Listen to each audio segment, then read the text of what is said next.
Hello, hello, hello. Peace and love to all my beautiful people out there. So today I'm going to be doing a Bible study. Just because yesterday I was meant to upload a video for Bible study, but literally I just got distracted along the way. So I have like a half a part of a video, and then I was gonna make a part 2, just never got to get to it. So I'm just gonna remake the whole thing all together. Sometimes I just think it's just better to start fresh from a new perspective and a new point. So we're gonna be doing a Bible study talking about the story of David and Goliath, right? And what sparked me wanting to read about this story was that I had a dream that I was in the dream. Okay, I was like in this like not amusement park, but what are those things? You know, the game places. That has all the game machines and all that.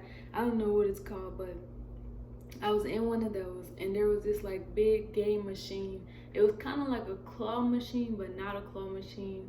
If y'all know those machines that be having like the money in it, and you put, you know, this certain amount of money in, then you try to get money back out of it, right? So it had one of those machines, and I was using one of those machines. But all I was doing, I wasn't putting anything in it. I wasn't putting no money in or nothing. I just was pressing a button, and I was just getting blessed with a whole bunch of like money and clothes. Clothes specifically, I don't know why. I never seen nothing like a machine like that, but this specifically, it was just like money and new wardrobe and just a whole bunch of things, new stuff, right? And all I had to do was to press a button, right?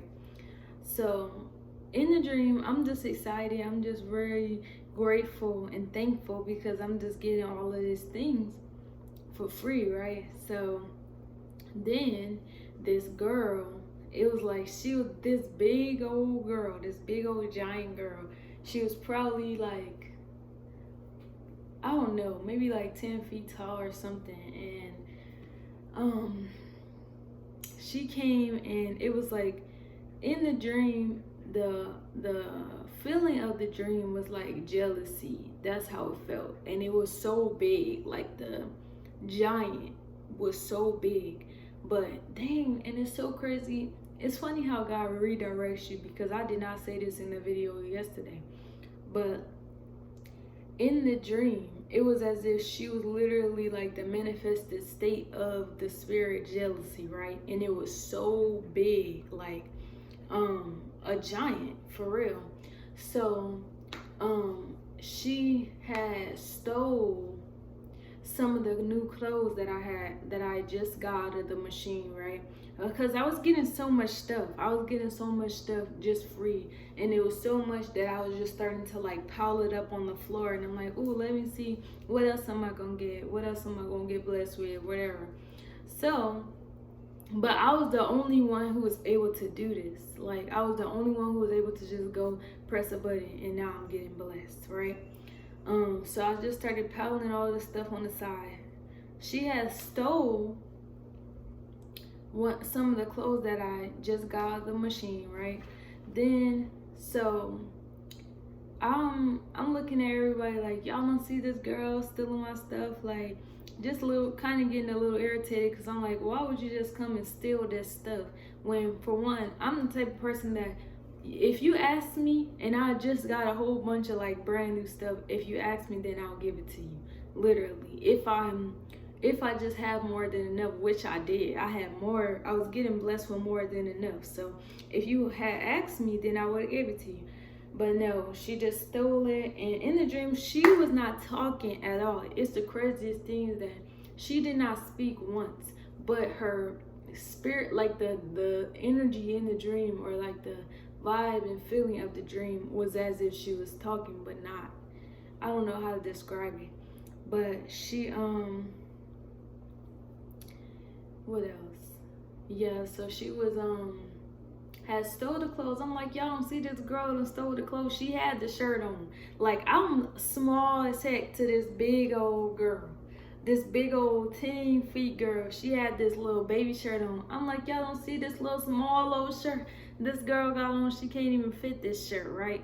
So everybody really was just standing around being spectators in the dream. And usually that's how it goes. Like, a lot of, like, it's just usually me as a main character, then there's a whole bunch of like watchers, right?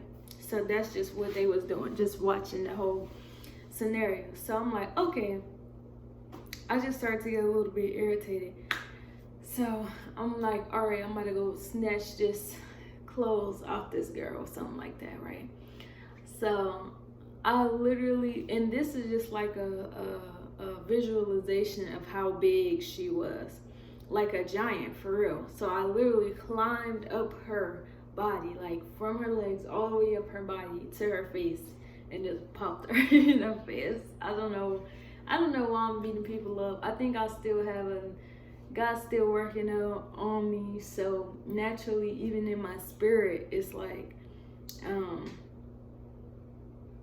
I'm just with it sometimes, and I'm trying to be with it.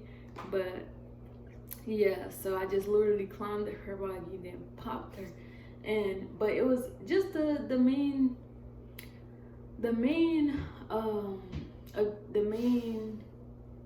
objective of that dream was simply that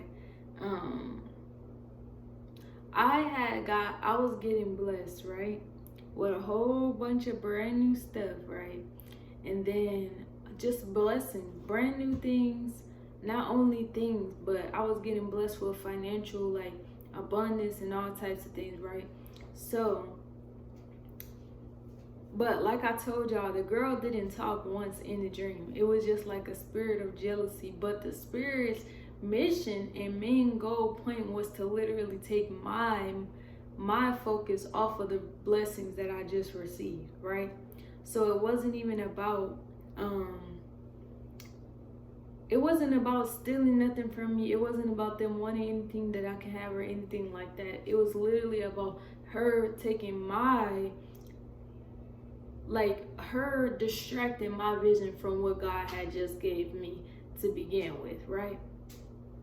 And I did get distracted in the dream. I'm over here worried about, oh, why did she just steal this shirt when I have a whole pile of stuff, right? So I think that's just a word right there in itself. For one, when God is blessing you with so many things, right, the enemy is always going to be there trying to snatch up something or trying to take your focus off of what God just gave you, off of what you was just blessed with, off of what the blessing that's already in your face, right? The enemy is always going to try to redirect your attention to something else that don't even matter in the long run, right? So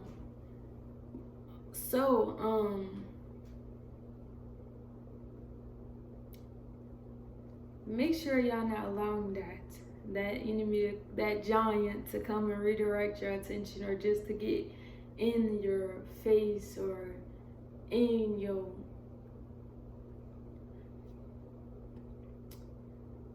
don't allow anything to come and steal the blessing, the seed, or the happiness and joy that God has already given you. Literally. Don't do that. So that wasn't okay. That's just the dream that I had that kind of sparked that word. And then I also had just heard something else about a giant in a prophetic word that I had listened to. And it was literally, it's just crazy how God just redirects you, right? Then I also had bought these sunflower seeds yesterday from the Dollar Tree, and it just says David, and I didn't even realize that it said David on there, right? And it has my birthday on there, but I didn't even realize that it said David on there until I came here, and I was just gonna came here to open it up and eat it. And I was saying that I was going to do a Bible study on David and Goliath. So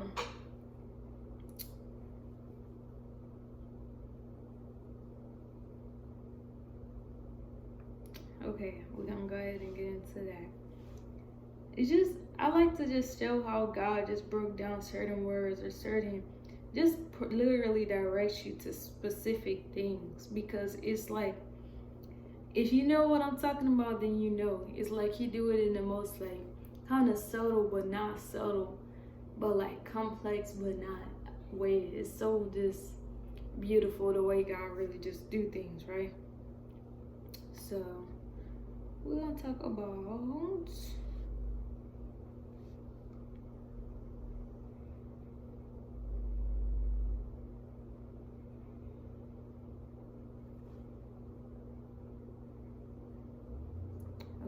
David and the Giant. So yeah, I'm gonna read. So you can go to 1 Samuel chapter 17 in your Bible. I'm reading from the New Living Translation version. And I'm thinking I'm going to read from verse 1 all the way down to verse 58. So if you feel free to come and follow me in this, like I always say, I comprehend better when I read it myself, and because we're going to read the full chapter, I think y'all should follow along. So y'all can go ahead and pause that video, get your Bible, get your phone, whatever you want to do to follow along with me, and then we're going to read that. And just fair warning, excuse my pronunciations of these Bible words, names, and all that stuff, okay? So 1 Samuel chapter 17 verse 1. Goliath challenges the Israelites. The Philistines now mustered their army for battle and camped between Sokoth in Judah and Ezekiel at Ephes Dammim. Saul countered by gathering his Israelite troops near the valley of Elah. So the Philistines and Israelites forced each other on opposite hills with the valley between them. Faced each other on opposite hills with the valley between them. Okay? Then Goliath, a Philistine champion from Gath, came out of the Philistine ranks to face the forces of Israel. He was over 9 feet tall. He wore a bronze helmet, and his bronze coat of mail weighed 125 pounds. He also wore bronze leg armor, and he carried a bronze javelin on his shoulder. The shaft of his spear was as heavy and thick as a weaver's beam, tipped with an iron spearhead that weighed 15 pounds. His armor bearer walked ahead of him carrying a shield. Goliath stood and shouted a taunt across to the Israelites. Why are you all coming out to fight? He called. I am the Philistine champion, but you are only the servants of Saul. Choose one man to come down here and fight me. If he kills me, then we will be your slaves. But if I kill him, you will be our slaves. I defied the armies of Israel today. Send me a man who will fight me. When Saul and the Israelites heard this, they were terrified and deeply shaken.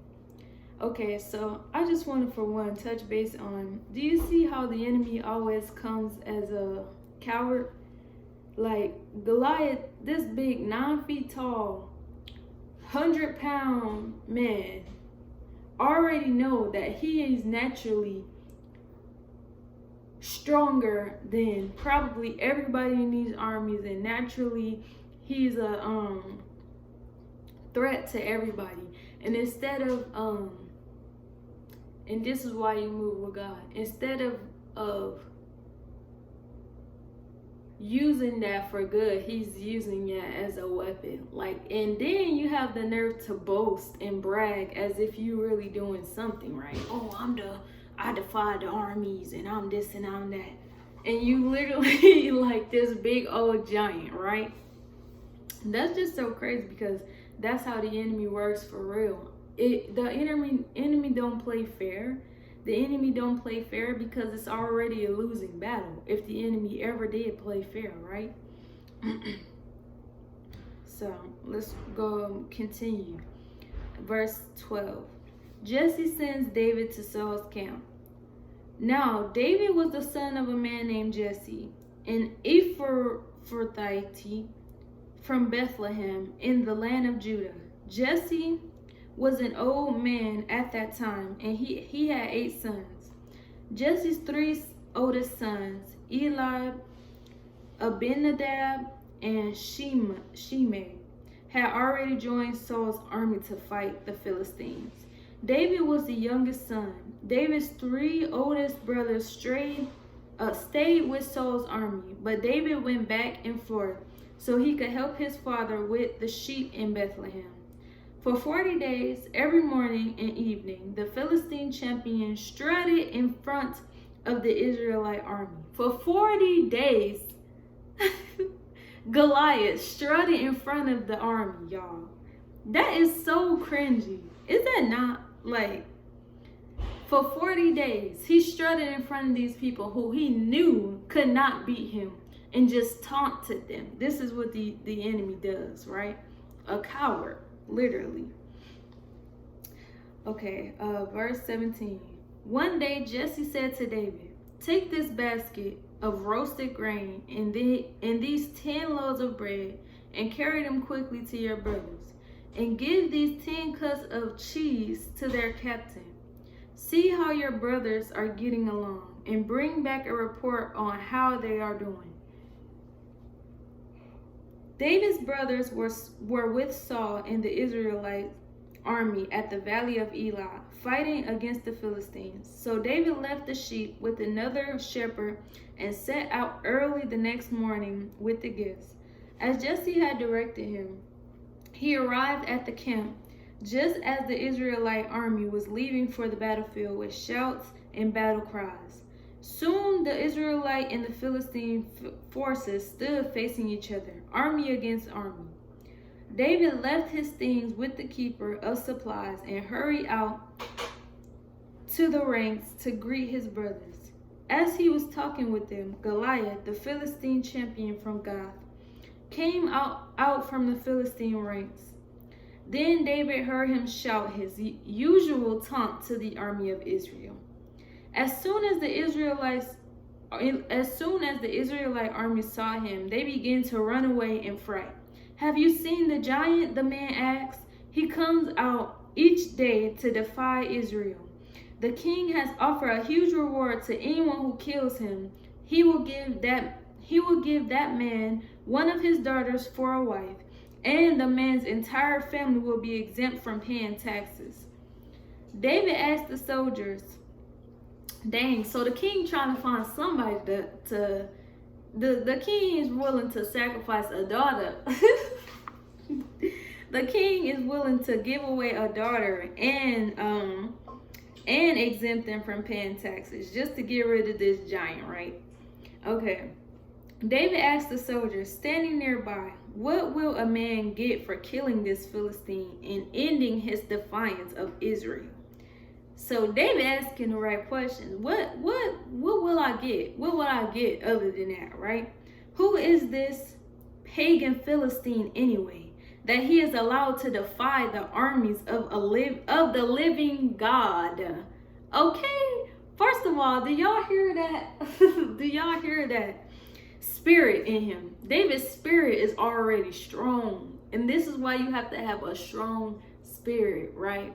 Because David's not looking at this giant like, "Oh my God, that's a giant. Oh my God, this and that." David's looking at him and he's like, who is this pagan Philistine anyway, that he is allowed to defy the armies of the living God?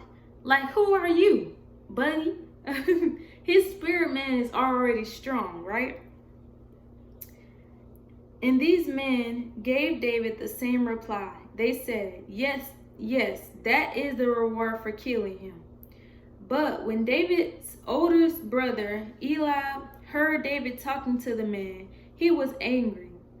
"What are you doing around here anyway?" he demanded. "What about those few sheep you're supposed to be taking care of? I know about your pride and deceit. You just want to see the battle." "What have I done now?" David replied. "I was only asking a question. He walked over to some others and asked them the same thing and received the same answer. Then David's question was reported to King Saul, and the king sent for him.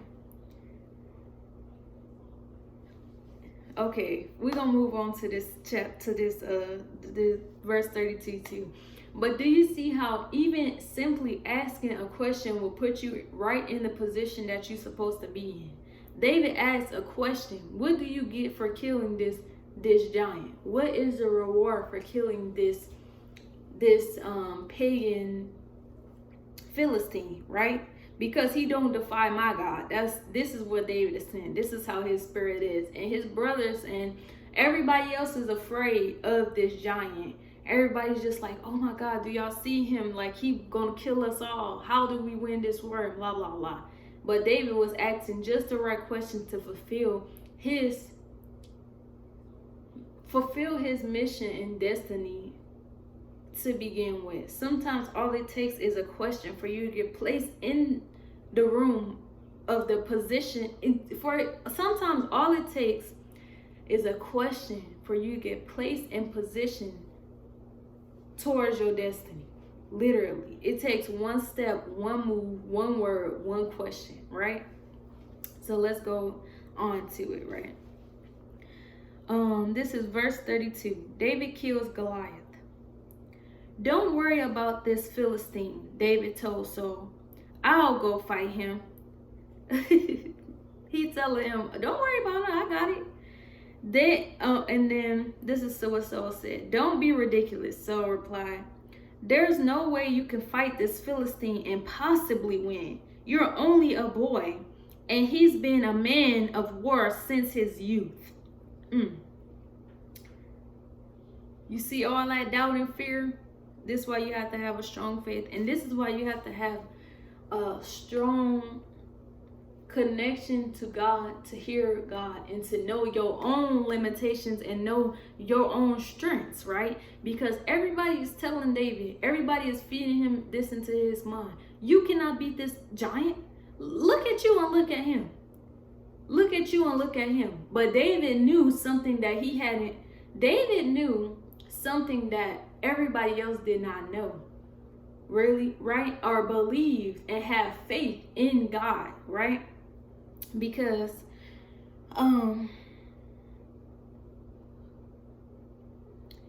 the way he's saying, don't worry, I got him, I'll fight him. Like, it's not as if he's just making idle threats, or he just making an idle promise or anything like that. No, he's like, I'm telling you that I can do this. I know that it's possible for me. But everybody else will try to stray you away from what is destined for you because of their own fear and limitation. You can't let nobody else put their own limitations or blocks onto you, because it's not. I'll be hearing. I don't know if y'all ever heard. I'm sure y'all have, but the sky is the limit, right? The sky may be the limit for some people, but it's not for me, because it's a whole universe out there. So the sky should not be the limit for you. Or maybe it is, but it ain't the limit for me, right?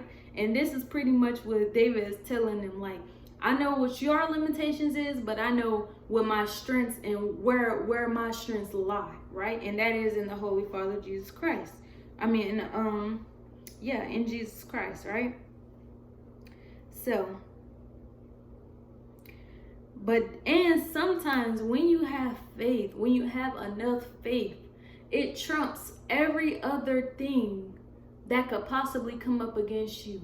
He's like, oh, you're only a boy, and he's been training, he's been a man of war since his youth. So he has experience in war. He has experience in doing all of these things. This is why he's so prideful, and he's so he's boasting like, oh yeah, I'm the best and no man can beat me, and da da da da da, right?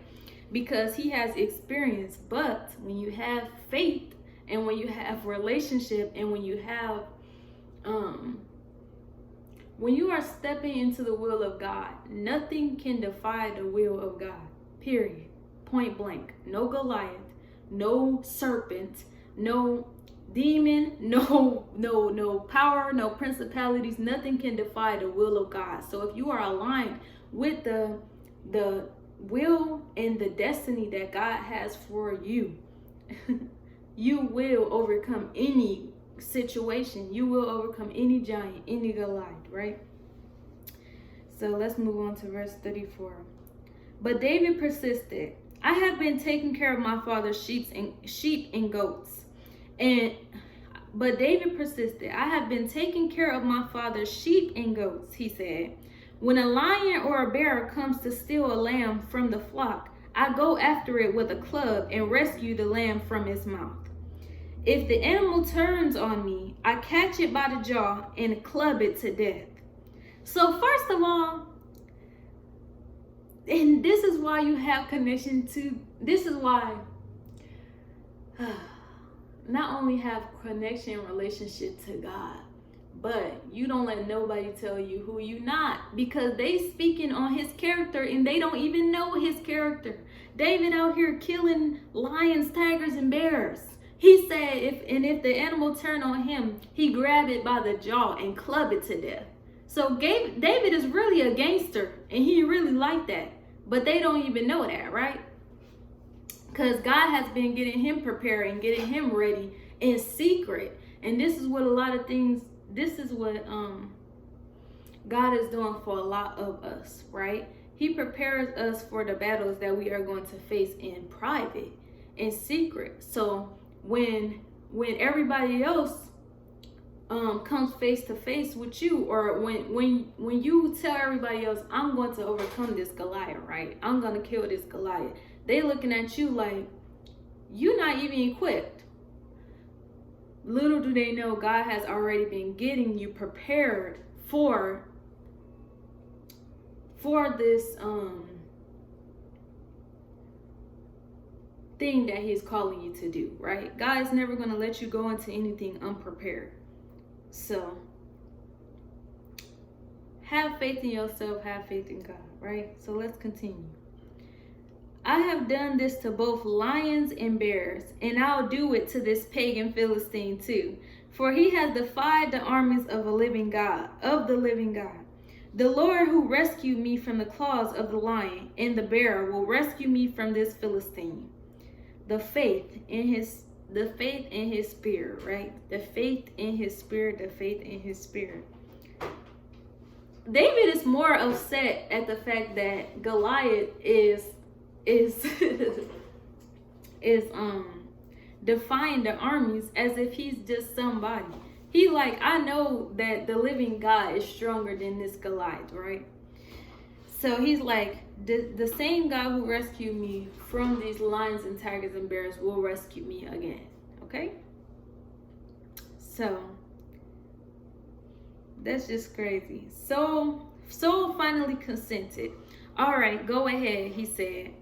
And may the Lord be with you. And that's all you need, is the Lord to be with you. Then Saul gave David his own armor, a bronze helmet and a coat of mail.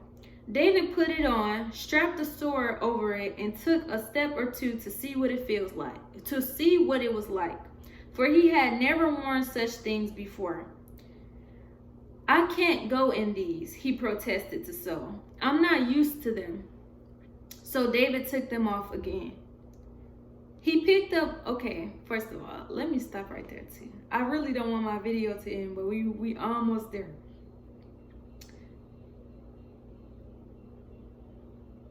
Okay, so Saul got David equipped the way that he knew how, right? The way that he would have been prepared, or he would have prepared himself for battle.